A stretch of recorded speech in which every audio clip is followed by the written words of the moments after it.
Assalamualaikum warahmatullahi wabarakatuh. Para sahabat semua, saya harus untuk sampaikan terus lagi dan lagi, karena ini penting supaya jangan ada lagi framing atau tuduhan-tuduhan. Nah, selama ini orang banyak mencaci yang namanya Kiai Imaduddin Utsman itu bukan ustadz. Yang namanya Kiai Imaduddin Utsman itu Al-Kaburi. Kiai Imaduddin Utsman itu dia berdasarkan kebencian, karena selama ini nggak bisa menikahi Syarifah, makanya dia benci sama Habaib, dendam, dan mengatakan Habaib itu nasabnya itu tidak tersambung ke Rasulullah SAW. Nah, itu semua adalah framing, semua itu tuduhan yang karena sakit hati, karena merasa terpojok, karena merasa yang selama ini dicintainya itu kok mau dibela tapi nggak punya alasan, nggak punya bahan-bahan untuk membela, mau bicara secara ilmiah, secara logika, secara ilmu, secara dalilnya nggak punya. Jadi untuk membela para habaib itu semua orang merasa kelimpungan. Karena apa yang mau dibela? Segi data nggak didapatkan, segi keilmuan rata-rata habaib itu nggak mondok di pesantren, juga sekolahnya nggak tinggi. Kemudian kalau ceramahnya pun nggak berbobot, nggak membedah kitab, nggak membedah Al-Quran dan dalil-dalil. Kalau cerita tentang sejarah, dia juga nggak mampu bercerita sejarahnya para nabi, sejarahnya para sahabat nabi. Kalau bercerita hanya sejarah kakeknya, leluhurnya, pakai Al-Muqaddam, Habib-Habib siapa itu yang diceritakan, yang semuanya itu bukan dari sejarah Islam. Nah, kalau mau bercerita orang yang hebat tuh yang mampu menceritakan orang yang terbaik, yang hidup di masa terbaik. Orang yang terbaik Rasulullah, yang hidup di masa terbaik ya siapa? Para sahabat, karena bersama Rasulullah. Nah, mereka itu murid yang paling baik, yang bisa dicontoh akhlaknya. Maka kisah-kisah para sahabat terhimpun dalam Hikayatus Sahabah, itu perlu untuk dihafal, diceritakan. Tapi apakah ada yang mampu?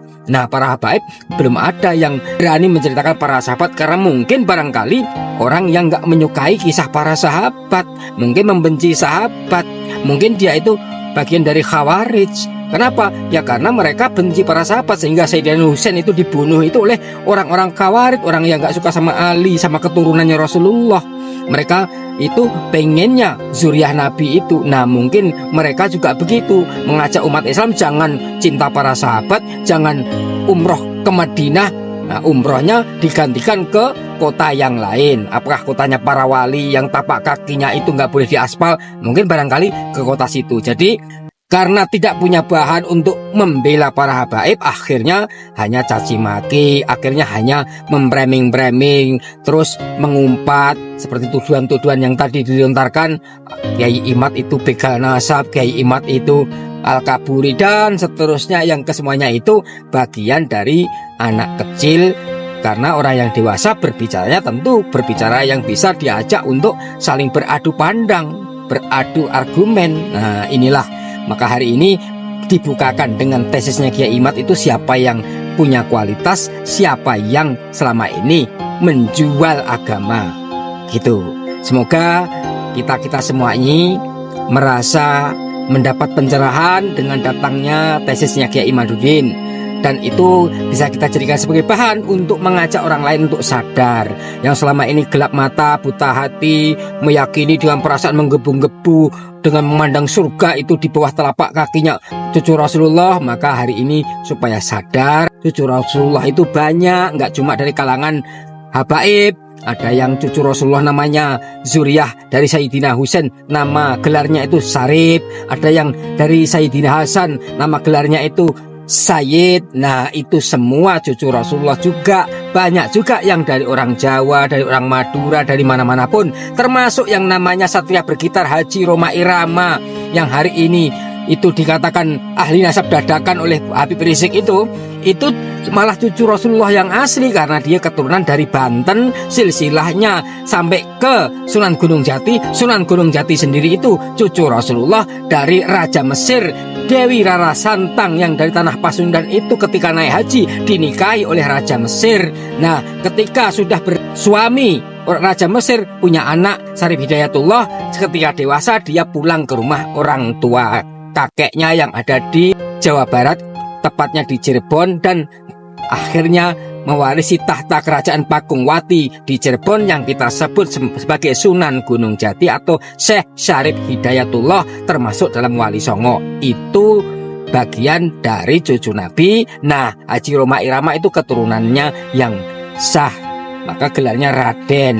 Yang seperti itu jarang orang cium tangannya, padahal dia sudah jelas cucu Nabi. Kenapa kita mencium tangannya yang belum jelas cucu Nabi? Yang dari mana itu negaranya kita nggak tahu. Kalau memang dari Yaman, Yaman itu negara apa? Negara termasuk negara Arab yang paling miskin. Termasuk juga Yaman Selatan itu komunis pahamnya, ideologinya. Bahkan presidennya pun sudah dibunuh, dan sampai hari ini masih ada peperangan di sana, dan rakyatnya banyak yang tersebar pergi ke negara Arab yang lainnya untuk mencari makan. Makanya kenapa Tarim itu masih dalam keadaan seperti itu, belum diaspal, ya karena negaranya belum bisa membangun karena miskin. Miskinnya itu karena terjadi perebutan kekuasaan dan saling peperangan di tiap kelompok masyarakat yang ada di sana yang ingin merebut kekuasaan masih bersengketa sampai hari ini. Maka sahabat semua, kita negara yang baldatun thayyibatun wa rabbun ghafur tidak pantas berkiblat kepada negara yang gersang,